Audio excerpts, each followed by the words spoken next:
नमस्कार दोस्तों, कैसे हैं आप लोग। उम्मीद करता हूं कि आप सभी खुशहाल होंगे, स्वस्थ होंगे। दोस्तों, नव वर्ष की बहुत बहुत शुभकामनाएं आप सभी को। आज नव वर्ष के प्रथम दिवस में मैं आपके सामने एक ऐसा प्रकरण लेकर के प्रस्तुत हुआ हूं जो हिंदी व्याकरण में प्राणवायु का काम करता है। जिस प्रकार से गणित सीखने के लिए आपको 1 से लेकर 100 तक गिनती और बहुत सारे पहाड़े याद करने हैं, 1 से 30, 40, 50 तक, उसी तरीके से जिस तरीके से आपको अंग्रेजी सीखने के लिए भी ABCD का ज्ञान होना आवश्यक है, हिंदी सीखने के लिए क से लेकर के ह तक सभी वर्णमालाओं का ज्ञान होना जरूरी है। उसी प्रकार से व्याकरण सीखने के लिए, हिंदी व्याकरण सीखने के लिए एक नजर में पूरी वर्णमाला का ज्ञान बहुत ही जरूरी है दोस्तों। और ये वर्णमाला जो है वो हिंदी व्याकरण में प्राणवायु का काम करती है। जैसे प्राणवायु शरीर को चलाने के लिए बहुत आवश्यक होती है, वैसे ही ये वर्णमाला जो है व्याकरण सीखने के लिए, विशेषतः संधि और समास सीखने के लिए, अगर वर्णमाला का सही ज्ञान है आपको, तो आप जो है विशेष रूप से समास और संधि में कोई भी गलती नहीं करेंगे। आइए दोस्तों, हम देखते हैं कि क्या है ऐसी बातें हिंदी वर्णमाला में जो आपको रटने की जरूरत नहीं पड़ेगी। आपको व्याकरण के अलग अलग पेज पलटने की जरूरत नहीं पड़ेगी। दोस्तों, मैंने काफी अध्ययन के बाद आपके सामने एक ऐसा नोट प्रस्तुत कर रहा हूं कि अगर आप पेंसिल और पेन या नोटबुक लेकर के अपने सामने बैठेंगे और इसको नोट करेंगे तो आपको 10 पेज की चीजें इस एक पेज में आपको मिल जाएगी, जो मैंने नोट रूप में संक्षिप्तीकरण करके बताई है। दोस्तों, आइए हम सीखते हैं स्वरों की संख्या कितनी है। स्वरों की संख्या कितनी है पहले तो दोस्तों, स्वरों की संख्या में जैसे कि मैंने यहाँ पे लिखा है 11 स्वरों की कितनी संख्या है, 11 संख्या है। अब कौन कौन सी संख्या है आपको पता है। अ, आ, ई, उ, ए, ऐ, ओ, औ, अं, अह। तो ये दोस्तों स्वरों की संख्या हुई। अयोगवाह स्वर देखिए 2 है। अयोगवाह स्वर कितने हैं, 2 हैं। और कुल कितने स्वर हैं, कुल स्वर है यहाँ पे दोस्तों 13। कितने स्वर हैं, 13 स्वर हैं। पूरे कितने हैं, 13 स्वर हैं। अब हम देखते हैं कि व्यंजन कितने हैं। स्पर्शी व्यंजन जो क से लेकर के ह तक है दोस्तों। स्पर्शी जो हमारे जो उच्चारण स्पर्श है, उच्चारण के अवयव है, उसको जो स्पर्श करते हैं, उच्चारण के अवयव, मुख में जो भी उच्चारण के अवयव होते हैं, जीभ है, दांत है, तो इन चीजों को जो स्पर्श करते हैं या तालु है, वो 25 है। कितने हैं, 25। और द्विगुण व्यंजनों की संख्या 2 है। द्विगुण व्यंजनों की संख्या 2 है। अंतस्थ व्यंजनों की संख्या कितनी है दोस्तों, 4 है। और उष्म व्यंजनों की संख्या कितनी है, 4 है दोस्तों।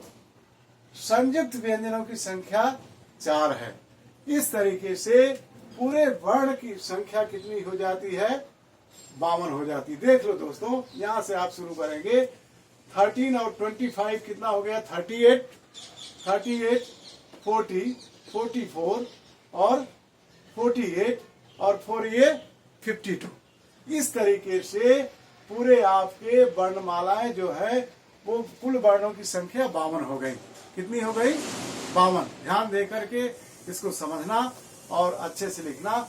ऊपर जो है स्वर की संख्या है, स्वर में अयोगवाह और स्वर की संख्या दिया है। मुख्य स्वर जो है 11 है, अयोगवाह 2 है, पूरे स्वर की संख्या 13 हो गई। अब दोस्तों, हमको लगता है कि आप सभी को ये समझ में आ गया होगा। एक बार फिर से सुने। स्वर की संख्या कितना है, 11। अयोगवाह स्वर कितने हैं, 2 है। और ऐसे प्रश्न भी अगर परीक्षा में पूछे जाए कि कुल स्वरों की संख्या कितनी है, तो आप आंख बंद करके आराम से लिख सकते हैं 11। अयोगवाह स्वर कितने हैं, 2। और आपसे पूछा जाए स्पर्शी व्यंजनों की संख्या कितनी है, तो आप आराम से 25 लिख सकते हैं। द्विगुण व्यंजनों की संख्या कितनी है, तो 2 लिख सकते हैं। अंतस्थ व्यंजनों की संख्या कितनी है, तो 4 लिख सकते हैं दोस्तों। और उस व्यंजनों की संख्या कितनी है, 4 है। संयुक्त व्यंजनों की संख्या 4 है। कुल मिलाकर के ये 52 वर्णों की संख्या हो गई दोस्तों। अब दोस्तों स्वर का वर्गीकरण देख लें। अब जो स्वर हैं उनके वर्गीकरण है, कितने प्रकार से उसको हम वर्गीकरण कर सकते हैं, अलग अलग कर सकते हैं दोस्तों। तो देखिए, मूल स्वर, हर्ष स्वर, लघु स्वर कितने हैं, 4। मुख्य रूप से 4 ही है। मूल स्वर, हर्ष स्वर, हर्ष मतलब छोटा, लघु मतलब छोटा, मूल को भी वही बोलते हैं, हर्ष को भी वही बोलते हैं और लघु को। तीनों का मीनिंग एक ही होगा, तीनों का मीनिंग एक ही होगा, तीनों का अर्थ ही एक ही है। मूल स्वर जो है वही हर्ष स्वर है, वही लघु स्वर है। ये कितने हैं दोस्तों, अ, ई, उ, री, ये 4 है पूरे। कितने हैं, 4 है। अब जो है दीर्घ स्वर कितने हैं, दीर्घ मतलब बड़े स्वर। बड़े स्वर में जैसे आ, ई, उ, ए, ऐ, ओ, औ, ये 7 स्वर जो है ये दीर्घ स्वर है। 7 स्वर क्या है, दीर्घ स्वर। अब दीर्घ संधि स्वर, सजाती स्वर क्या है, जो संधि हम करते हैं। जैसे आपको अभी अभी मैंने बताया कि अगर आप ये एक नजर में वर्णमाला और स्वरों का वर्गीकरण सीख लेते हैं तो आपको जो है संधि सीखने में बहुत आसानी होगी, समाज सीखने में बहुत ही आसानी होगी। तो संधि स्वर, दीर्घ संधि स्वर जो जैसे हम बोलते हैं विद्यालय में, विद्या प्लस आलय, विद्या प्लस आलय, आ प्लस आ अर्थात आ हो गया विद्यालय। तो यही है, देखो दीर्घ सजाती स्वर जो है, सजाती मतलब इधर एक तरफ प्लस करके, प्लस के पहले आ रहेगा, प्लस के बाद आ रहेगा। तो दीर्घ और सजाती स्वर जो है वह एक ही है। इसमें आ है, ई है, उ है, ये कुल दीर्घ सजाती स्वर कितने हैं, 3 है दोस्तों। अब संयुक्त स्वर, आइए देखते हैं संयुक्त स्वर कितने हैं। संयुक्त स्वर में ये है संयुक्त और विजातीय स्वर। विजातीय मतलब अलग अलग प्रकार के, ये सजाती है, सजाती मतलब एक ही प्रकार के। जब संधि करते हैं विद्या प्लस आलय, विद्यालय में, विद्या में आ हुआ और आलय में आ हुआ तो विद्यालय हो गया। तो ये जो है सजाती स्वर हो गया, दोनों में आ रहा है। लेकिन कभी कभी विजातीय स्वर आते हैं, विजातीय स्वर आते हैं।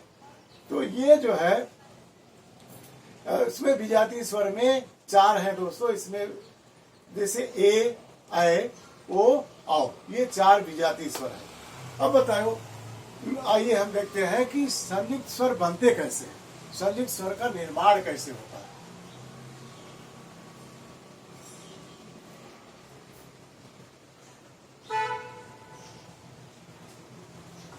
संयुक्त स्वर का निर्माण, संयुक्त स्वर कैसे बनते हैं दोस्तों, देखना ध्यान से। ये देखो, ए कैसे बनता है, अ और ई मिल करके ए बनता है, अ और ई मिल करके ए बनता है, और अ और ए मिल करके ऐ बनता है, अ और ए बन करके ऐ बनता है, अ और उ मिल करके ओ बनता है, अ और उ मिल करके ओ बनता है, अ और ओ मिल करके औ बनता है, अ और ओ मिल करके औ बनता है।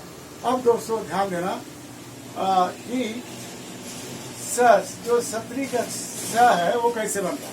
सत्री का स बनता है क प्लस स, क प्लस मूर्धन्य स, धनुष वाला स जो होता है वो स के रूप में बनता है, जो छत्री में प्रयोग होता है।